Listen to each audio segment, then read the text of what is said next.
এই খাবারটা খেতে আমরা কিন্তু অনেকেই ভীষণ পছন্দ করি আর খেতে হয়ও ভীষণ সুস্বাদু। বিশেষ করে বাচ্চা থেকে বড় সকলেই এই খাবারটা খেতে ভারী পছন্দ করে। বেশ কয়েকদিন আগে আমার মা আমার থেকে জানতে চায় যে হ্যাঁ রে, ঢোকলা কিভাবে বানানো যায়। তো আমি মাকে ফোনে যখন বললাম তখন বললাম ১.৫ কাপ পরিমাণে জল একটা বাটিতে নিয়ে নেবে। তার মধ্যে দিয়ে দেবে ১ চা চামচ পরিমাণে লবণ। আর লবণের সাথে দিতে হবে ৩-৪ চামচ পরিমাণে চিনি। একটু মিষ্টি, মিষ্টি হলে কিন্তু খেতে বেশি সুস্বাদু হয়। তারপর এর মধ্যে দিয়ে দিতে হবে ১ চা চামচ পরিমাণে আদা বাটা। আর দিতে হবে ১ টেবিল চামচ পরিমাণে সাদা তেল। তার সাথে ১/২ চা চামচ পরিমাণে হিং। হিংটা দিলে খুব সুন্দর একটা গন্ধ বেরোয়। আর 1/4 চা চামচ পরিমাণে হলুদ গুঁড়ো। হলুদ গুঁড়োটা দিলে খুব সুন্দর রং হয়। তারপরে এর মধ্যে দিয়ে দিতে হবে আমাদের বেসন। আমি এখানে বেসনের পরিমাণটা ব্যবহার করেছি ২.৫ কাপ পরিমাণে। আর বেসনটা কিন্তু অবশ্যই চেলে ব্যবহার করতে হবে। বেসন যদি না চেলে ব্যবহার করা হয় তাহলে বেসনের মধ্যে যে বড় দানাগুলো থেকে যায় সেগুলো ঠিক মতন মিশতে চায় না। তাই অবশ্যই ছাঁকনি বা চালুনি দিয়ে চেলে নিয়ে তারপরে ব্যবহার করবেন। আমার মাকেও আমি ঠিক এইভাবেই করতে বলেছি। হ্যাঁ জানি, বয়স্ক মানুষদের জন্য এটা বানানো একটু সময় সাপেক্ষ ব্যাপার, কিন্তু বানালে রাতে বা সকালের জলখাবারের জন্য কিন্তু এটা খুব ভালোভাবে খাওয়া যায়।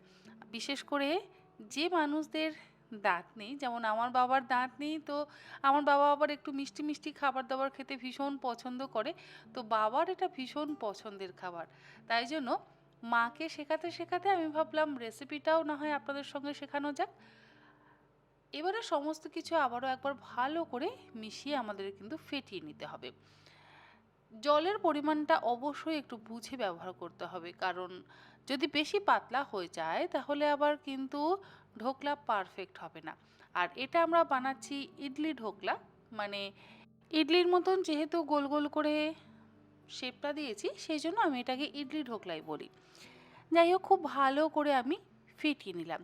আর এই ফ্যাটানোর কাজটা কিন্তু অবশ্যই একটু বেশি ভালো করে করতে হবে, তা না হলে যদি বেসনের কোনো বড় টুকরো থেকে যায় তাহলে সমস্যা হবে। এর মধ্যে দিয়ে দিলাম 1/4 চা চামচ পরিমাণে সাইট্রিক অ্যাসিড। সাইট্রিক অ্যাসিড যদি না থাকে তাহলে পাতিলেবুর রস দিয়ে দেবেন ১ চা চামচ পরিমাণে। আমার মাকে অবশ্য আমি বলেছি ১ চা চামচ পাতিলেবুর রস ব্যবহার করতে, কারণ মায়ের কাছে সাইট্রিক অ্যাসিড ছিল না। আপনাদেরও বলছি, যদি সাইট্রিক অ্যাসিড না থাকে তাহলে আপনারা পাতিলেবুর রস ব্যবহার করবেন ১ চা চামচ পরিমাণে। আর এর মধ্যে দিয়ে দেব আমি ইনো ১ প্যাকেট। ইনোর বদলে বেকিং সোডারও ব্যবহার করা যায়, তবে ইনোটা যদি বেশি অ্যাভেলেবেল হয় বা অনেকের বাড়িতেই তো ইনো থাকে, তাই জন্য আমি ইনোটাকেই বেশি প্রেফার করি। ইনোর মধ্যে অল্প একটু জল দিয়ে এবারে আবার একবার ভালো করে ফেটিয়ে নিলাম। যদি আপনারা বেকিং সোডা ব্যবহার করেন তাহলে আপনারা 1/4 চা চামচ পরিমাণে বেকিং সোডা ব্যবহার করবেন। আর বেকিং পাউডার ব্যবহার করলে সেটা ব্যবহার করবেন 1/2 চা চামচ পরিমাণে। তিনটের মধ্যে যে কোনো একটা ব্যবহার করলেই হবে। এবারে সমস্ত কিছু আবারও একসাথে ভালো করে মিশিয়ে আমি একটু ফেটিয়ে নিচ্ছি। আমাদের ঢোকলার ব্যাটার কিন্তু রেডি। আর যেহেতু আমি গোল গোল করে ইডলি ঢোকলা বানাতে চাই সেই জন্য এখানে ব্যবহার করব ইডলি স্ট্যান্ড। এমন নয় যে ইডলি স্ট্যান্ডেই আপনাদের বানাতে হবে। যদি ইডলি স্ট্যান্ড বাড়িতে না থাকে তাহলে আপনারা কোনো একটা থালার মধ্যে, স্টিলের থালা তো সকলের বাড়িতেই থাকে একটু কানা উঁচু মতন, সেই স্টিলের থালার মধ্যে অল্প একটু সাদা তেল ভালো করে মাখিয়ে নিয়ে তার মধ্যে ব্যাটারটা দিয়েও কিন্তু স্টিম করতে পারেন। এবারে অল্প অল্প করে একটু সাদা তেল খুব ভালো করে প্রত্যেকটা ছাঁচের মধ্যে আমি ব্রাশ করে নিলাম। আপনারা যদি স্টিলের থালায় করেন বা স্টিলের টিফিন কৌটোতে করেন তাহলে আপনারা অবশ্যই যার মধ্যে করবেন তার মধ্যে অল্প একটু তেল ভালো করে ব্রাশ করে নিয়ে তারপরই কিন্তু করবেন। এবারে আমি অল্প করে ব্যাটার দিয়ে দেবো, খুব বেশি ব্যাটার কিন্তু দেবেন না। বেশি ব্যাটার যদি হয়ে যায় তাহলে আবার একটু বেশি ফুলে যাবে, তাই অল্প অল্প করে ব্যাটার দিয়ে দেবেন। একদম ভর্তি ভর্তি মানে একদম উপচে পড়ছে এরকমভাবে কিন্তু ব্যাটার দেবেন না। প্রত্যেকটার মধ্যে ব্যাটার অল্প করে দিয়ে বা পরিমাণ মতন ব্যাটার দিয়ে আমি ছাঁচগুলোকে ভর্তি করে নেব।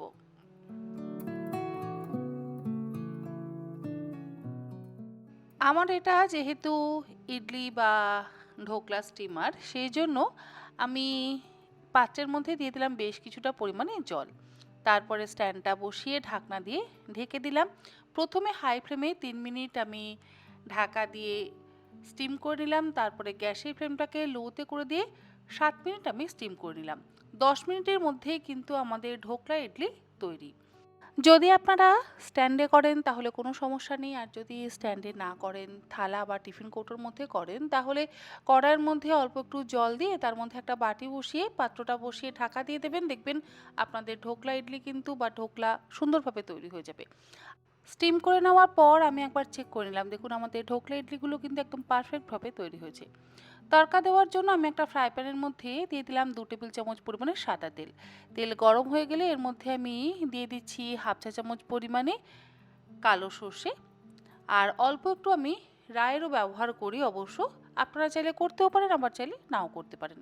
দিয়ে দিলাম 6টা কাঁচা পাকা লঙ্কা আর বেশ কিছু কারি পাতা। এতে কিন্তু কারি পাতার গন্ধটা ভীষণ ভালো লাগে। এবারে মিডিয়াম ফ্লেমে এগুলোকে ওই 1 থেকে 2 মিনিট একটু ভেজে নিলাম। ভাজা হয়ে গেলে এর মধ্যে দিয়ে দিচ্ছি জল, ওই 1 কাপ পরিমাণে। জলটা দিয়ে জলটাকে ভালো করে ফুটতে দেব। জলের মাপটা আপনারা অবশ্যই নিজেদের ইচ্ছে মতন বা বুঝে ব্যবহার করবেন। আমি এখানে 1 কাপ জল দিলাম, আর এই জলের মধ্যে দিয়ে দিলাম 3 থেকে 3.5 টেবিল চামচ পরিমাণে চিনি। একটু মিষ্টি মিষ্টি হলে কিন্তু বেশি ভালো লাগে।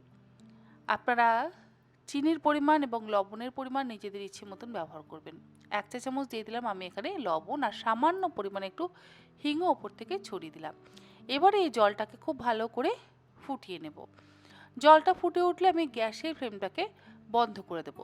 তারপরে এর মধ্যে আমি দিয়ে দেব 1 মুঠো ফ্রেশ ধনেপাতা, আর অপর দিকে আমি ইডলি স্ট্যান্ড থেকে প্রত্যেকটা ঢোকলা ইডলি আমি বের করে নেব। আর দেখুন প্রত্যেকটা ঢোকলা ইডলি কিন্তু ভীষণ সফট এবং ফোলা ফোলা হয়েছে, মানে ফ্লাফি হয়েছে। যেহেতু আমরা সাইট্রিক অ্যাসিড আর ইনো ব্যবহার করেছি, দেখুন ভীষণ সুন্দর স্পঞ্জি কিন্তু হয়েছে। এরকম জালিদার ঢোকলা ইডলি খেতে ভারী সুস্বাদু হয় আর ভীষণ সফটও হয়। তার সাথে এই যে সিরাপটা আমরা তৈরি করেছি, সেই সিরাপটাও পুরোপুরি ঢুকে যায়, ভীষণ ভালো লাগে খেতে। আমি জলটার মধ্যে একটু দিয়ে দিলাম ফ্রেশ কুচিয়ে নেওয়া ধনেপাতা। এরপরে একটা একটা করে ঢোকলা ইডলি আমি ডুবিয়ে দিলাম ওই সিরাপের মধ্যে। আর সিরাপটা কিন্তু খুব বেশি ঘন নয়, একটু পাতলা আছে। এতে কি হবে, প্রত্যেকটা ঢোকলা ইডলির মধ্যে একটা জুসি এবং সফট ভাব তৈরি হবে, তার সাথে স্পঞ্জি তো অবশ্যই হবে। বাচ্চা বড় বুড়ো সকলেই খেতে ভীষণ পছন্দ করবে।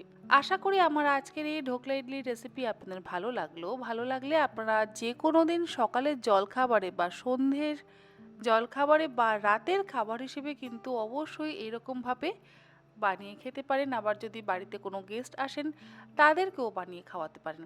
পুরো রেসিপিটা শোনার পর আমার মা বলল, যেহেতু এতে চিনির পরিমাণটা বেশ ভালোই ব্যবহার করা হয়েছে, তাহলে তোর বাবা এটা খেতে ভীষণ পছন্দ করবে। কারণ আমার বাবা মিষ্টি মিষ্টি খাবার দাবার খেতে ভারী পছন্দ করে। যাই হোক, আপনাদের কেমন লাগলো রেসিপিটা অবশ্যই জানাবেন। আর আপনারাও বাড়িতে বানিয়ে খেয়ে আমাকে জানাতে কিন্তু একেবারে ভুলবেন না। আজ তাহলে আসি, এরকম আরও অনেক নিত্য নতুন রেসিপি নিয়ে আমি তন্নিশিকা হাজির হয়ে যাব তন্নির পাকশালাতে। ভালো থাকবেন সবাই।